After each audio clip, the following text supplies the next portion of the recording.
सुनिए, पिछले कई क्लास से ये बात हम आपको कहते आ रहे हैं कि इलेक्ट्रोड पोटेंशियल का वैल्यू दो तीन चीज पर निर्भर करता है। वैसे तो चार चीज पर निर्भर करता है, नेचर ऑफ इलेक्ट्रोड पर, कंसंट्रेशन ऑफ आयन पर, टेम्परेचर पर और प्रेशर पर। लेकिन नेचर ऑफ इलेक्ट्रोड से कोई लेना देना नहीं है, चूंकि हम उसको बदल नहीं सकते हैं। तो हमको मेनली तीन चीज पर काम करना होता है कि आयन के कंसंट्रेशन पर ये कैसे निर्भर करता है, टेम्परेचर और प्रेशर पर ये कैसे निर्भर करता है। तो इन्हीं सभी चीज़ों को आज हम कैलकुलेशन के ख्याल से देखेंगे कि ये निर्भर करता है तो ठीक है, निर्भर करता है, बदलने से बदल जाएगा, लेकिन कंसंट्रेशन के किस वैल्यू पर पोटेंशियल क्या आएगा, टेम्परेचर के किस वैल्यू पर पोटेंशियल क्या आएगा, इन सभी चीज़ों का हम लोग कैलकुलेशन करेंगे आज के क्लास में। तो हेडिंग डालेंगे, देखिए तो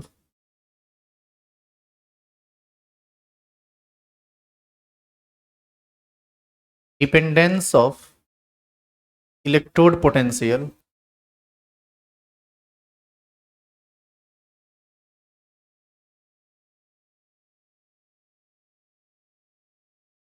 dependence of electrode potential on temperature,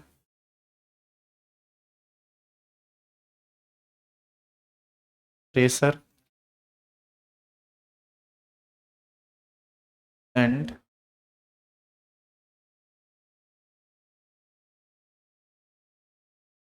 concentration of ion.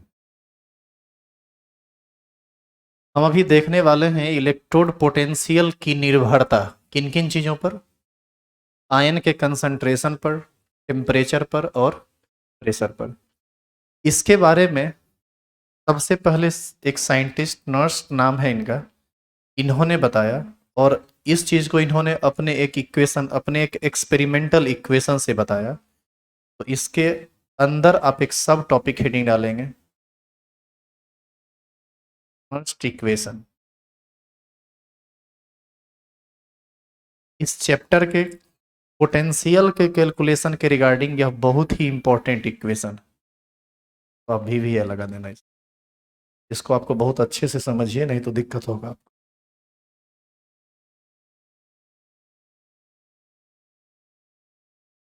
सबसे पहले जानिए कि नस्ट इक्वेशन एक एक्सपेरिमेंटल इक्वेशन है।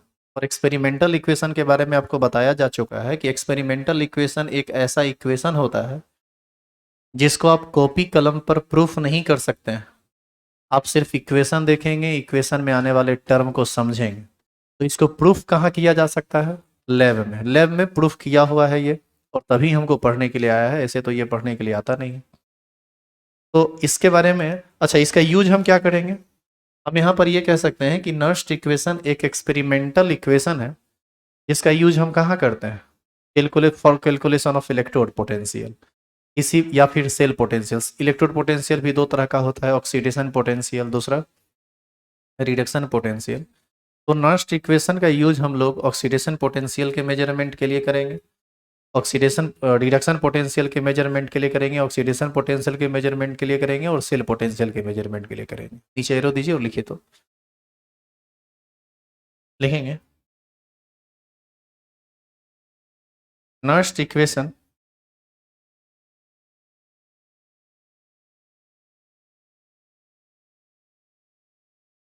is an experimental equation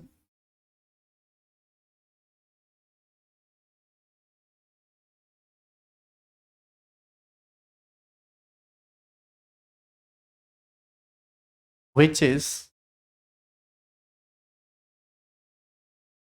taken to measure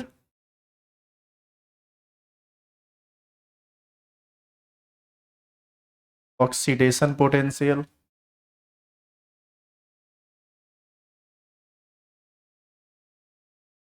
reduction potential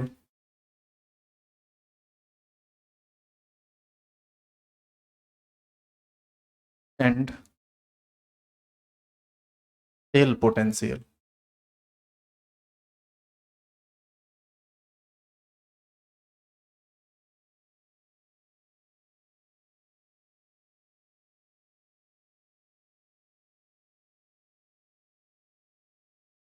अब ये इक्वेशन क्या है, इक्वेशन देखिए, इक्वेशन है E is equal to E naught minus R T by N F L N Q. देखो ये ओरिजिनल इक्वेशन है नर्स्ट का, लेकिन आप याद कीजिए जब आप 11th में थे तो आपको बताया गया था कि जब भी हम कोई कैलकुलेशन करते हैं तो वो एल एन पर नहीं करते हैं, क्योंकि हम लॉग टेबल को देख देख के ना इसका कैलकुलेशन करते हैं। तो एल एन को बदलना पड़ेगा किस में, लॉग में। और एल एन को लॉग में बदलने के लिए क्या करते हैं, 2.303 से मल्टीप्लाई करते हैं। तो ऐसी स्थिति में इसी इक्वेशन को एक दूसरे रूप में लिखा जा सकता है। बताइए क्या लिखा जा सकता है। इसी को लिख सकते हैं और करके E is equal to E naught minus, ये पूरा का पूरा टर्म न गुना में है, तो यहाँ पर आप 2.303 से गुना करेंगे तो उसको हम यहाँ भी लिख सकते हैं। हम लिख सकते हैं 2.303 R T by N F L N को अब क्या लिख सकते हैं, लॉग। तो हमारा मेन इक्वेशन ये है, हम कैलकुलेशन इसी इक्वेशन से, इसी को हम बोलते हैं नर्स्ट इक्वेशन।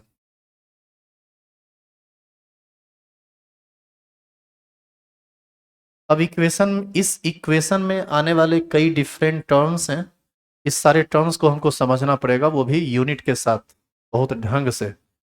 और कैसे इसका कैलकुलेशन करेंगे उन सब चीज़ों को, कैसे इसका अप्लीकेशन होगा उन सब चीज़ों को।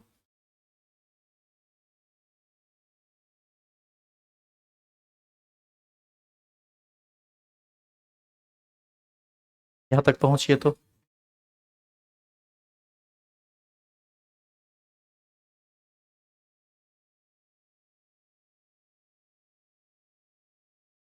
अब इसमें एक एक करके हम होयर करके लिखते हैं। आगे बढ़ें क्या, लिखेंगे होयर। सबसे पहले क्या आया था, ई, साथ साथ चलिएगा तो ई को हम बोलते हैं इलेक्ट्रोड पोटेंशियल।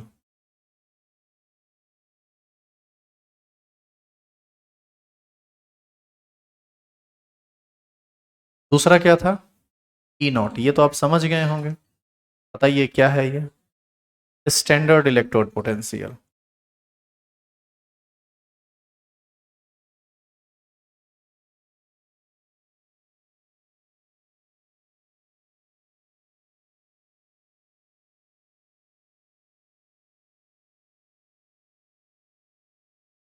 उसके बाद क्या था बताइए, ई बराबर ई नॉट माइनस 2.303 आर।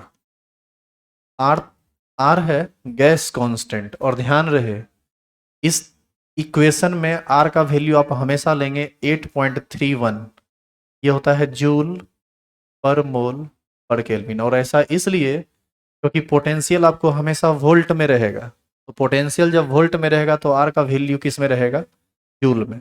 वैसे आप आर का वैल्यू 0.0821, वो एटीएम लीटर पर मोल पर केल्विन होता है।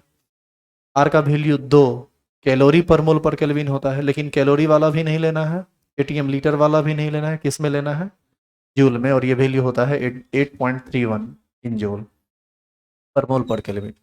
आर के बाद टी, टी बताओ क्या है, टेम्परेचर। विशेष ध्यान रहे किस यूनिट में, टेम्परेचर इन केल्विन यूनिट। और उम्मीद करें आप करें कि आपको डिग्री सी को केल्विन में बदलना आता है।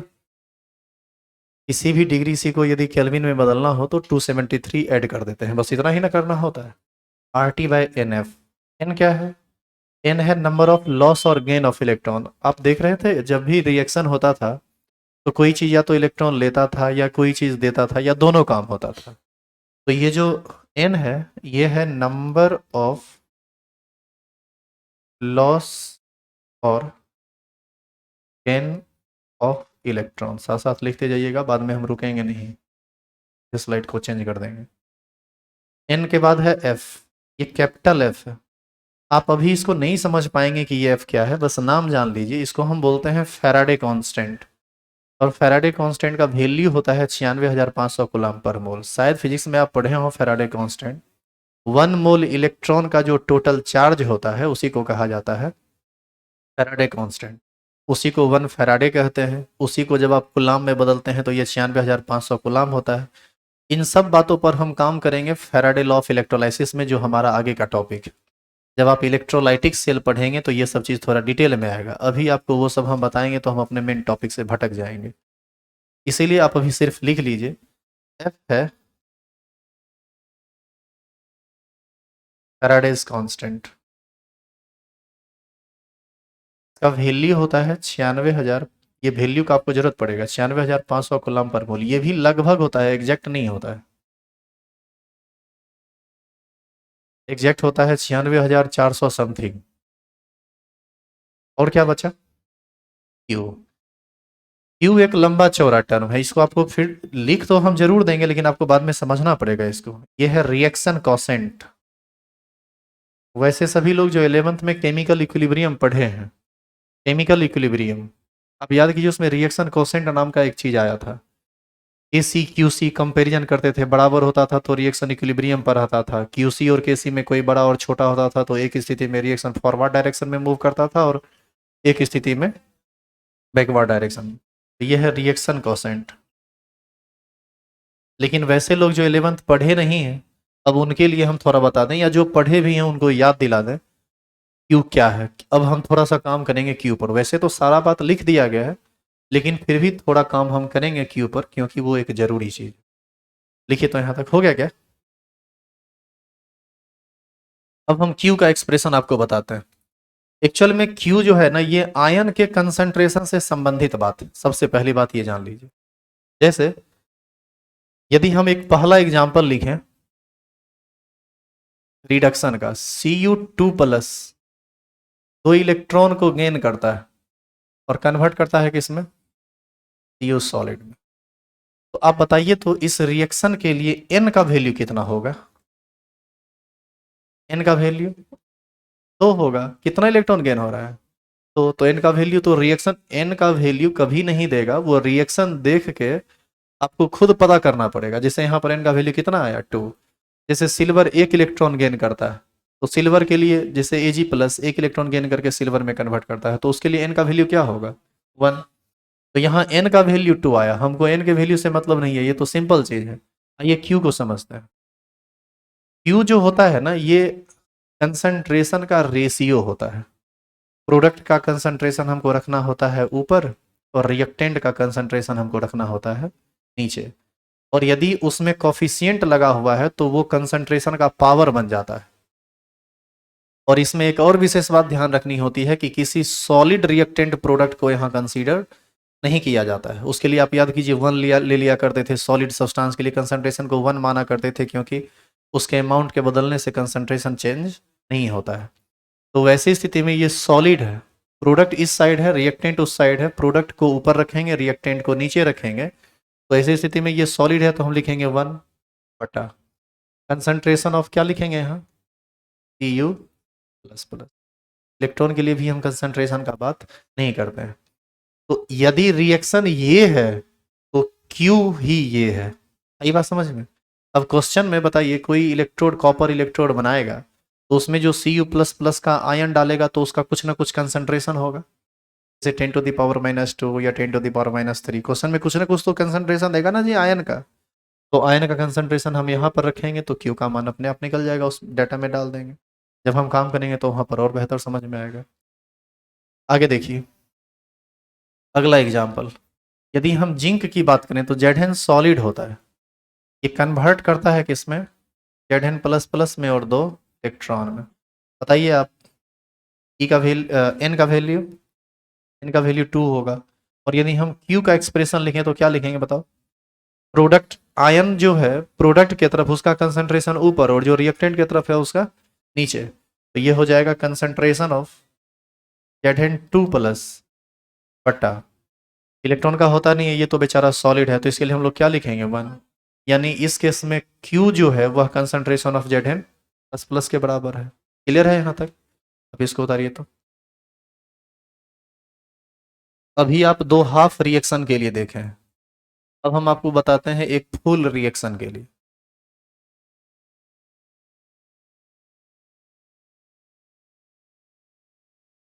हाफ रिएक्शन पर आप ऑक्सीडेशन पोटेंशियल या रिडक्शन पोटेंशियल निकालते हैं, और फुल रिएक्शन पर आप सेल पोटेंशियल निकालते हैं।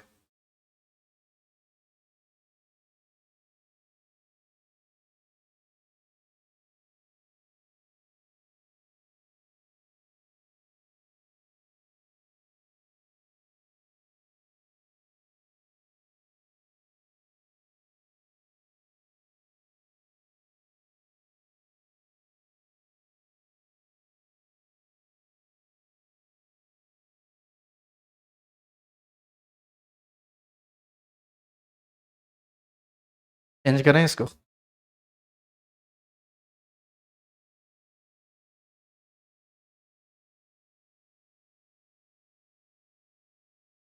हो गया।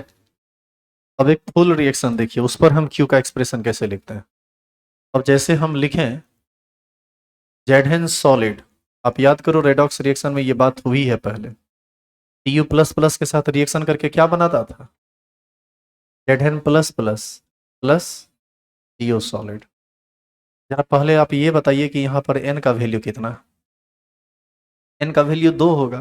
कैसे, जेड से बदला जेड प्लस प्लस में, इसका मतलब है 2 इलेक्ट्रॉन लूज किया है, और उसी 2 इलेक्ट्रॉन को गेन कर लिया होगा ये कॉपर, तब ना कॉपर सॉलिड में कन्वर्ट कर गया। यानी लॉस गेन कितने इलेक्ट्रॉन का चल रहा है, 2 का। तो यहाँ आप 4 मत ले लेना कि 2 गो दिया है 2 गो लिया है। जिंक ने जो इलेक्ट्रॉन दिया उसी को गेन किया कौन, कॉपर। तो एन का वैल्यू यहाँ भी कितना होगा, 2।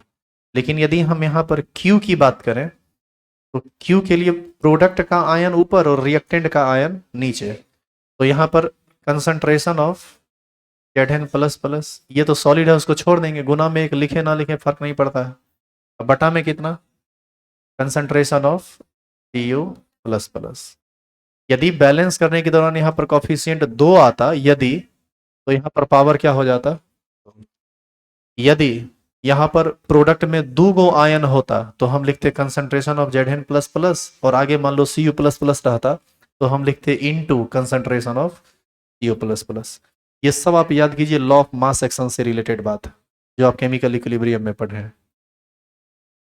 अब बताइए कि कोई सेल बनाएगा तो एक तरफ जिंक वाला बनाएगा, एक तरफ कॉपर वाला बनाएगा। इस बर्तन में जिंक का कुछ कंसंट्रेशन होगा, इस बर्तन में कॉपर का कुछ कंसंट्रेशन, कॉपर आयन का कुछ कंसंट्रेशन होगा। दोनों का दोनों वैल्यू देगा तब ना तुम कैलकुलेशन करोगे। तो जिंक का जो वैल्यू देगा उसको ऊपर रख दो, कॉपर का जो वैल्यू देगा कॉपर आयन का उसको नीचे रख दो। दोनों का रेशियो ही क्या कहला जाएगा उस केस में, क्यू। इसका मतलब ये हुआ कि अलग अलग हाफ सेल के लिए या अलग अलग सेल रिएक्शन के लिए क्यू का जो एक्सप्रेशन होता है ना वो टाइम के साथ चेंज करता रहता है। तो हम क्यू के बदले कोई फिक्स चीज नहीं लिख सकते हैं कि आपको हमेशा यही देना है, वो रिएक्शन के अकॉर्डिंग भागेगा। तो इस चीज को अभी जितना आप समझे हैं वो बहुत है। क्वेश्चन जब आएगा ना तो जब 2-4 क्वेश्चन करोगे तो वहां पर और ज्यादा ये क्लियर होगा। इसीलिए हम इसको यहीं पर रोक रहे हैं। इसको पहले उतार लीजिए तो यहाँ तक।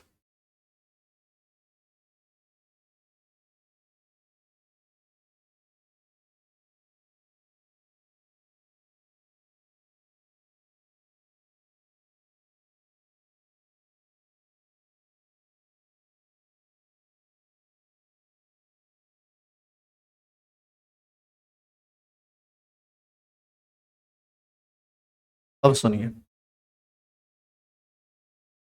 इस चैप्टर में सुनिएगा, इस चैप्टर में जब आप ऑक्सीडेशन पोटेंशियल या रिडक्शन पोटेंशियल या इलेक्ट्रोड पोटेंशियल का कैलकुलेशन कर रहे होंगे आप, तो हमेशा क्वेश्चन टेम्परेचर का चर्चा करेगा, क्योंकि इलेक्ट्रोड पोटेंशियल या सेल पोटेंशियल टेम्परेचर पर डिपेंड करता है। आप एनसीईआरटी खोल के देखिए, 95% क्वेश्चन ऐसा है जिसमें हर बार टेम्परेचर 25 डिग्री सी दिया है, हर बार, और प्रेशर 1 एटीएम दिया है। और आप याद कीजिए 25 degree C 25 degree C temperature और 1 एटीएम प्रेशर को ही हम ना आरटीपी का कंडीशन बोलते हैं।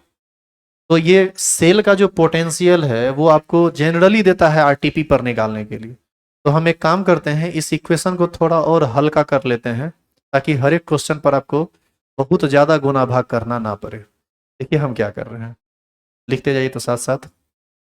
हम यदि बात करें एट आरटीपी, आरटीपी का मतलब होता है रूम टेम्परेचर एंड प्रेशर। जहाँ पर टेम्परेचर का वैल्यू होता है 25 डिग्री सेल्सियस, या इसी को हम लोग लिख सकते हैं 298 केल्विन। 25 में 273 जोड़ेंगे तो 298 नहीं हो जाएगा।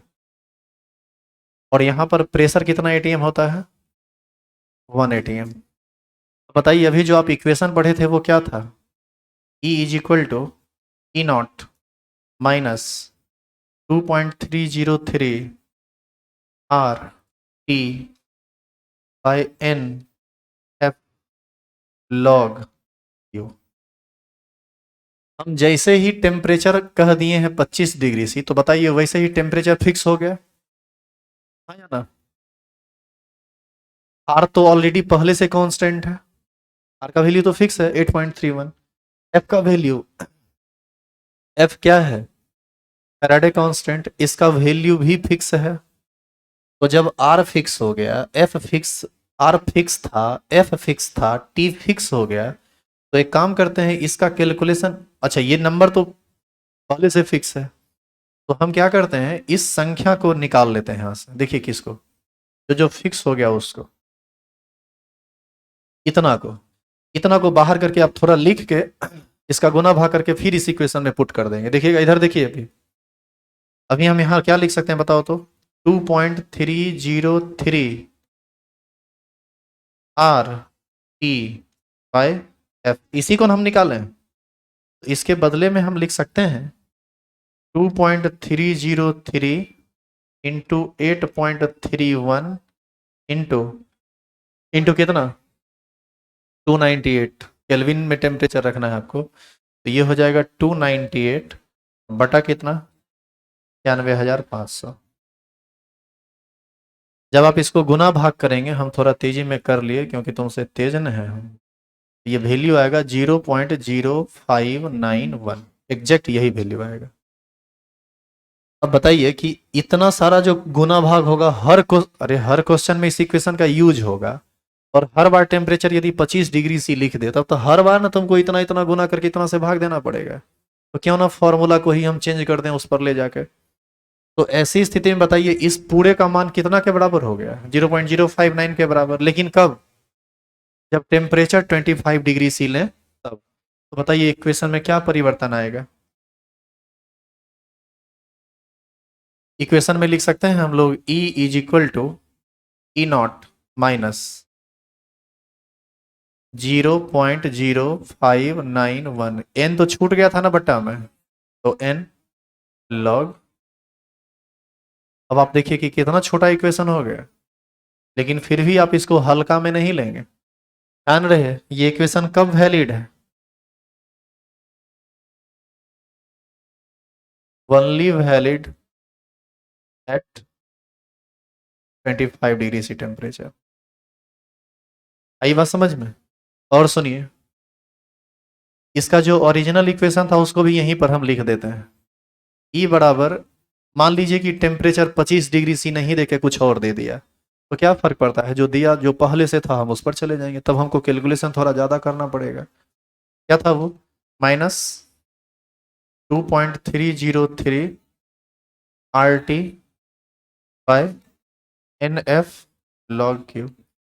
ये इक्वेशन कहाँ वैलिड है? At any temperature, valid at any temperature.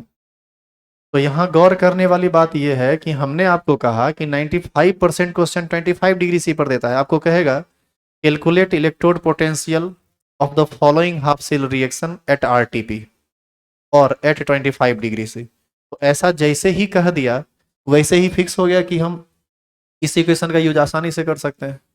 लेकिन यदि कह दिया कि एट 30 डिग्री से, एट 100 डिग्री से, तब आप इस इक्वेशन से चलेंगे तो गलत ना हो जाएगा।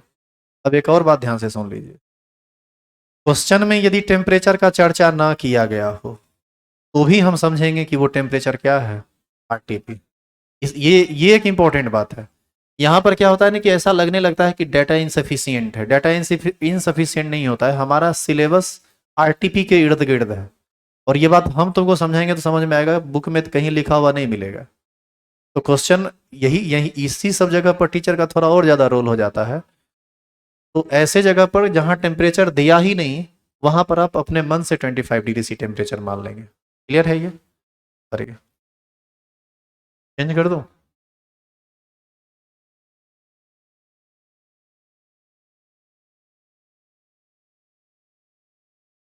अच्छा, इसको हम लोग लगभग कितना लिख सकते हैं? 0.06 लिख सकते हैं क्या? तो ये लिखिएगा तो कैलकुलेशन आपका और आसान हो जाएगा, लेकिन तब वैल्यू थोड़ा फ्लक्चुएट करेगा। तो आप इसको लेके चलिए, इसको लेके चलिए। तब तो इस इक्वेशन में एक और परिवर्तन हो सकता है ना, यहाँ पर हम लोग लिख सकते हैं 0.06। एक्चुअल में 0.06 लिखिएगा ना तो डाटा फटाफट कटेगा। अरे एन का मान जनरली 2 रहता है, फटाफट कट के वो 0.03 दे देगा। तो ये नहीं, सामने स्क्रीन है, उतारिए।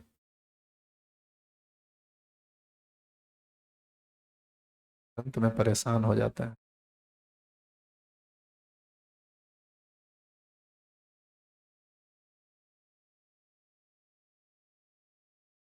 फिर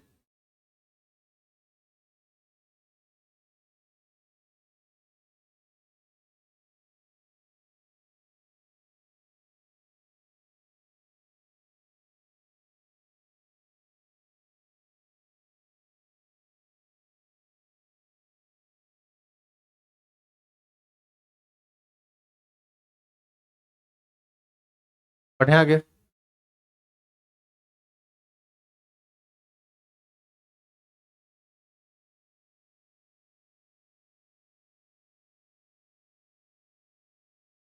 कर दो चेंज। फाइनल लिखिए तो यहाँ तक, और यहाँ तक लिखने के बाद हेडिंग डालिए।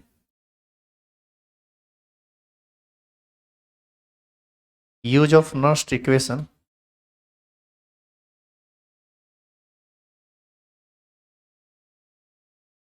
For half cell reaction.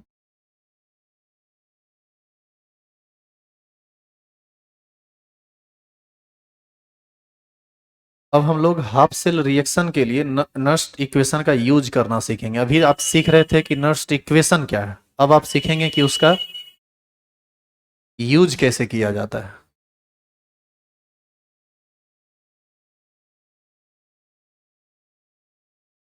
देखिए, हाफ हाफ सेल में तो दो ही बातें हो सकती है। क्या क्या हो सकता है? या तो ऑक्सीडेशन, नहीं तो रिडक्शन। ऑक्सीडेशन हुआ तो ऑक्सीडेशन पोटेंशियल डेवलप करेगा, और रिडक्शन हुआ तो रिडक्शन पोटेंशियल डेवलप करेगा। चेंज कर दें?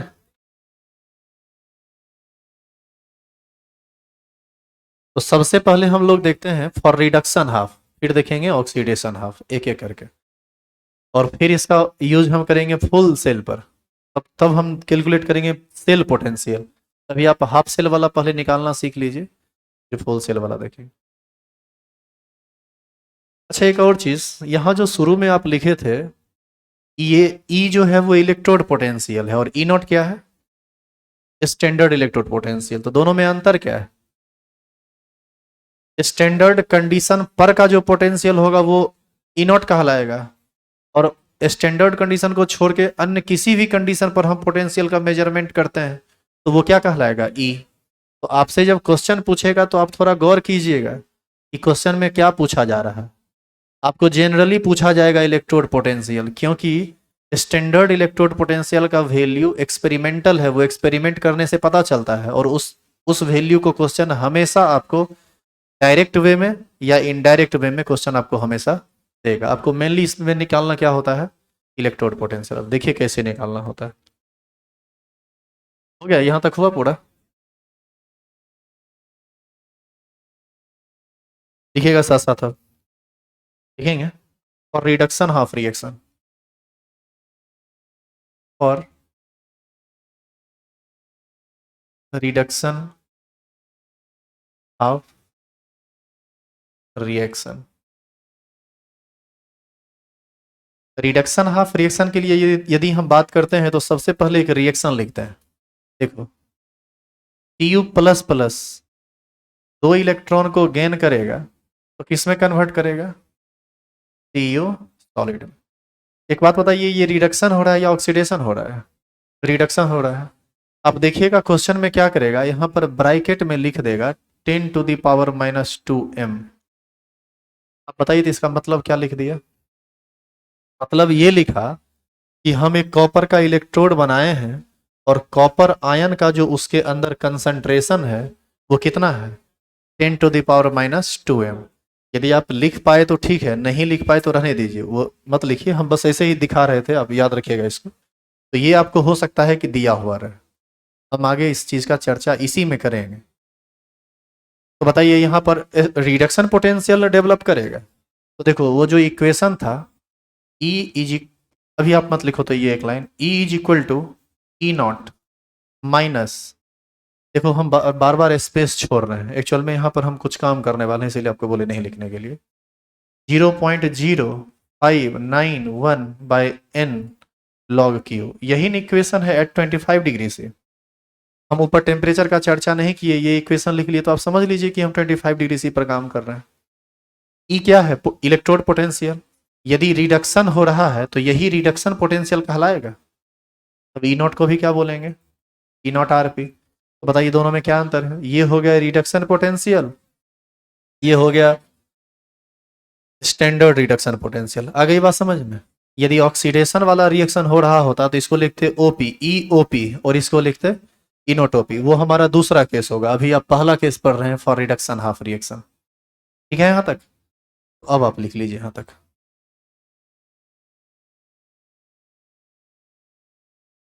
इस टॉपिक को हम बहुत नॉर्मल वे में पढ़ा रहे हैं, बिल्कुल धरफरी नहीं है, इसलिए क्योंकि जितना भी इलेक्ट्रोकेमिकल सेल का कैलकुलेशन है इसी पर आधारित है। यहाँ आप गड़बड़ाए, किसी भी पॉइंट पर गड़बड़ाए, न्यूमेरिकल एक भी नहीं बनेगा, क्योंकि हर एक न्यूमेरिकल इसी इक्वेशन से सॉल्व होगा। तो इस इक्वेशन के हर एक पार्ट को आपको बहुत बढ़िया से समझना पड़ेगा ताकि आपसे खुद न्यूमेरिकल बन जाए, हमारी जरूरत आपको कम से कम पड़े। अब बताइए, ई आर पी निकालना है और ई नोट आर पी का मान क्वेश्चन आपको हमेशा देगा, और देगा कौन चीज, कॉपर के लिए तो आपको हम कल बताए हैं। जरा देखिए तो कॉपर का एस आर पी वैल्यू क्या होता है। ई नोट आर पी कहें या एस आर पी कहें, बात तो बराबर है ना जी।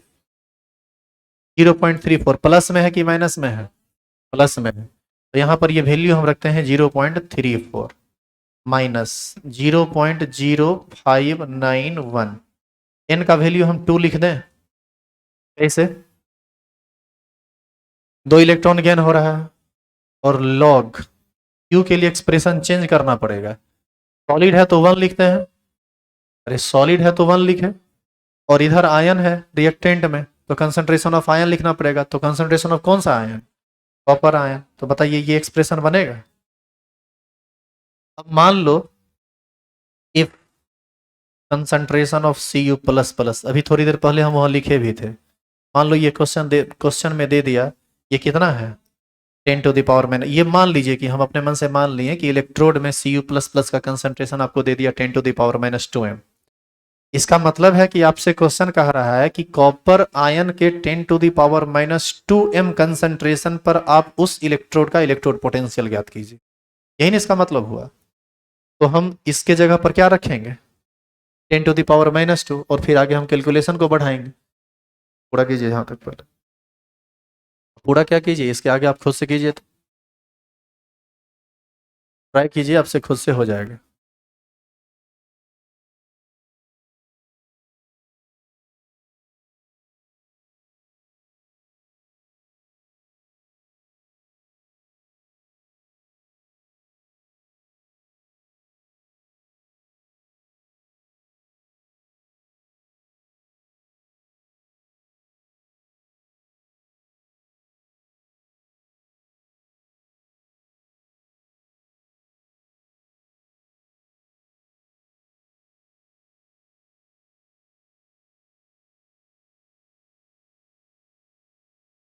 यहाँ तक उतार लिए। यहाँ कैपिटल एम का क्या मतलब है, मोल पर लीटर, यानी मोलरिटी, कंसंट्रेशन ही है ना वो, उसका यूनिट। क्या बनेगा इक्वेशन बताइए। हम यहां से लिख सकते हैं E R P, E R P is equal to 0.34 minus 0.0591/2 log 1/10⁻², ऐसा लिख सकते हैं।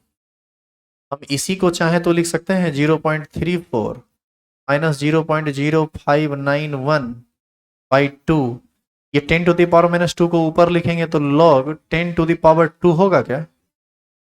इधर इधर देखो तो जरा, ये 2 और ये 2 कट जाएगा कैसे? ये 2 इसलिए कट जाएगा क्योंकि आप इसको थोड़ा और तोड़ के लिखिए, तो 0.34 माइनस 0.0591/2। ये वो टर्म हम शॉर्ट करते हैं तो मेरा मुंह देखने लगते हो मैक्सिमम आदमी, जबकि इस सब में कुछ नहीं है। यदि तुम रिवाइज करके आए होगे तो तुमको पता होना चाहिए कि ये log m⁻n का फॉर्म है ये, और log m⁻n बराबर होता है n log m। तो हम इस log 10⁻² को लिख सकते हैं 2 log 10। यहां से अब बताइए, अब 2 कटेगा, वही तो 2 वहां कटा, और log 10 का वैल्यू 1 होता है। तो ऐसी स्थिति में 0.34 माइनस 0.0591 इंटू 1 कर दें तो यहाँ से ये वैल्यू आ जाएगा 0.34 माइनस 0.0591, गुनाई करेंगे तो उतने रह जाएगा, बराबर में ये आपको आ जाएगा 0.2809, इतना वोल्ट। ये क्या निकला? सुनिए, ये क्या निकला? ये निकला रिडक्शन पोटेंशियल, ERP। और यदि हम यहाँ पर साइड थोड़ा सा इधर देख लीजिए तो साइड लास्ट बात है ये, अभी जो आंसर निकला आपका ERP, ये निकला है प्लस में निकला कि माइनस में? ये क्वेश्चन कभी आंसर कभी प्लस में आएगा, कभी माइनस में आएगा, तो उसके लिए आप परेशान मत हो जाइएगा कि पोटेंशियल निगेटिव कैसे आ गया। पोटेंशियल निगेटिव और नहीं होता है, वो सिर्फ एक डायरेक्शन को बताता है। अब जैसे यदि आपको ERP का मान पॉजिटिव आया तो निश्चित है कि इसी का EOP निगेटिव आएगा। तो बताइए, जो पॉजिटिव है वो काम ये करना चाह रहा है, इसका मतलब यही ना हुआ। पॉजिटिव क्या है? RP, मतलब ये इसका नेचर है इलेक्ट्रॉन लेने वाला। तो ऐसी स्थिति में ERP बराबर हम यहाँ पर लिखते हैं प्लस, क्या लिखेंगे बोलिए? 0.2809 वोल्ट। तो यहाँ पर हम लिख सकते हैं EOP ऑफ कॉपर क्या हो जाएगा? Minus 0.2809 volt. यही आपका है आंसर।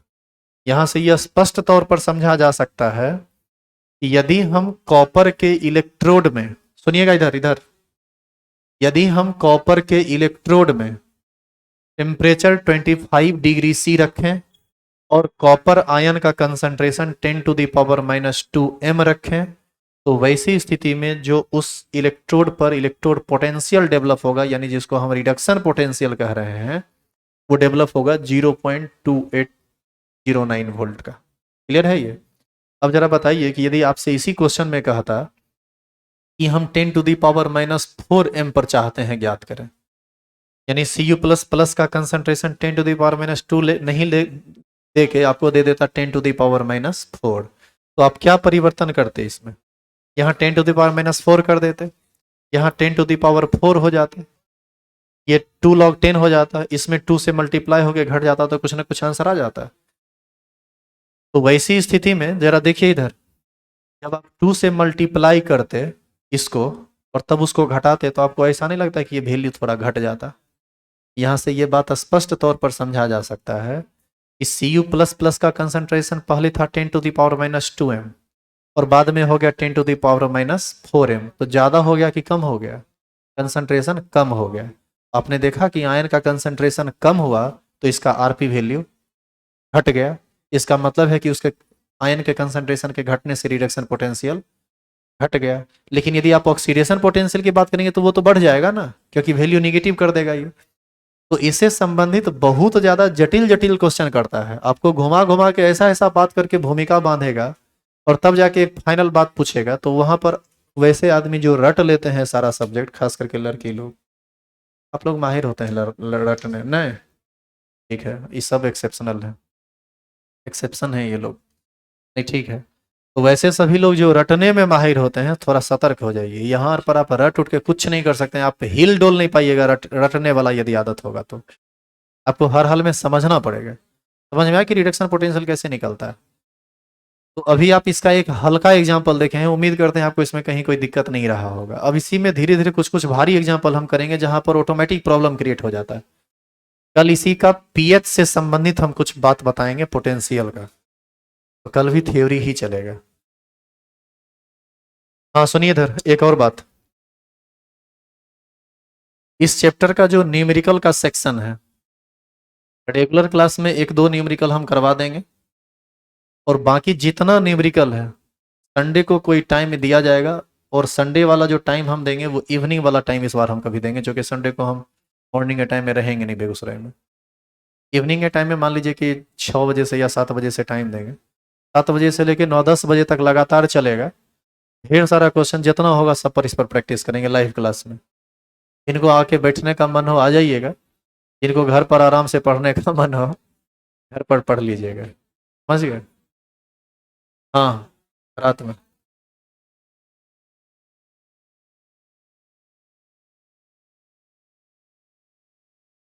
आज के लिए यहीं रहने देते। अरे सुनो इधर, आज रिडक्शन पोटेंशियल वाले ना पढ़े हो, कल ऑक्सीडेशन पोटेंशियल वाला, फिर सेल पोटेंशियल वाला, फिर न्यूमेरिकल पर जाएंगे।